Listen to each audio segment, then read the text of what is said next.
Now encourage the mother to push during contractions as when straining to pass stool. Encourage the mother to rest between contractions. If epidural anesthesia prevents the mother from feeling contractions, an assistant can feel the uterus or do tochometry to identify them. Eventually, the perineum bulges and the vaginal opening widens to reveal the fetal head.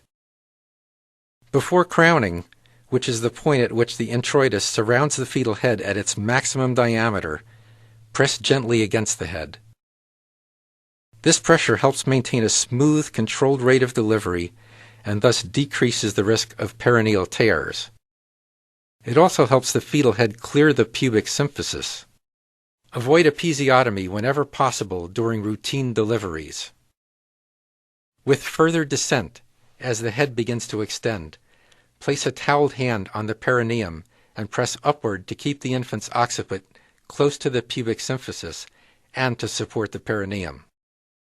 Apply counterpressure with your opposite hand to help control head extension. The infant's head is then delivered and extends slightly.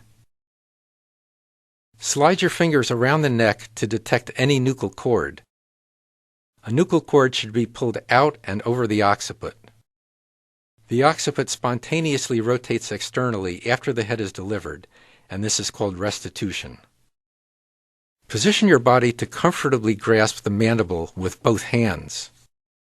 Then pull downward.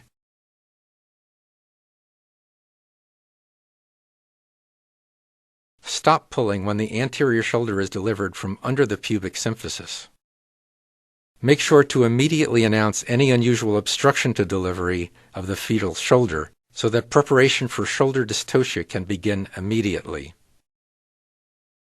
After the anterior shoulder is delivered, pull upward to deliver the posterior shoulder. Then begin an oxytocin infusion. Next, support the head with your anterior hand and support the infant's body, maternal perineum, or both with your posterior hand. The body often delivers spontaneously after the posterior shoulder. Place one clamp about 4 to 5 centimeters from the umbilicus. Strip the cord in a direction away from the umbilicus, and then place a second clamp just distal to the first one.